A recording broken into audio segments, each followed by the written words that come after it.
Teksa jemi në mes të sezonit turistik, bizneset në Lezhë po humbasin turist. Akuza e tyre është në drejtim të Bashkisë së Lezhës, e cila ka nisur një aksion për lirimin e hapësirave duke sekuestruar 10 shezllog dhe çadra të vendosura në Bregdet. Një prej biznesmenëve e cilësoi ndërhyrjen të pajustifikuar, duke deklaruar se aksioni u zhvillua pas një njoftim paraprak në një kohë kur në plazh ndodheshin turistë huaj të sjellë nga agjenci turistike, mes tyre edhe nga Polonia. Madje ai thotë se ka shlyer të gjitha detyrimet ndaj bashkisë. Lidhje me këtë që po bëjnë policia dhe bashkia, për sa i përket hapësinës të plazhit, unë kam aplikuar, kam paguajt lekët në bashki si çdo vit. Kam bërë kërkesën për rinovimin 5 vjet u bën që ja shfrytëzoj një kështu parcelën.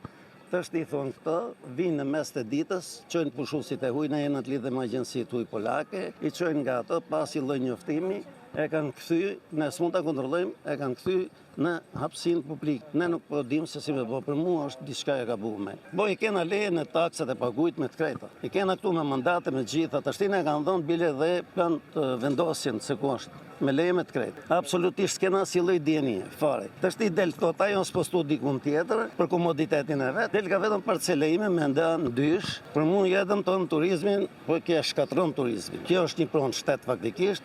Shteti na ka dhënë, shteti ta mori, po jo kështu pa barazi, se kanë të tjerë që kanë 4 hapësina që nuk i shfrytëzojnë dot. Nga ana tjetër, Bashkia Lezhë sqaroi se kontrollet nisën pas përfundimit të afateve për pajisjen me kontrata dhe lejet përkatëse.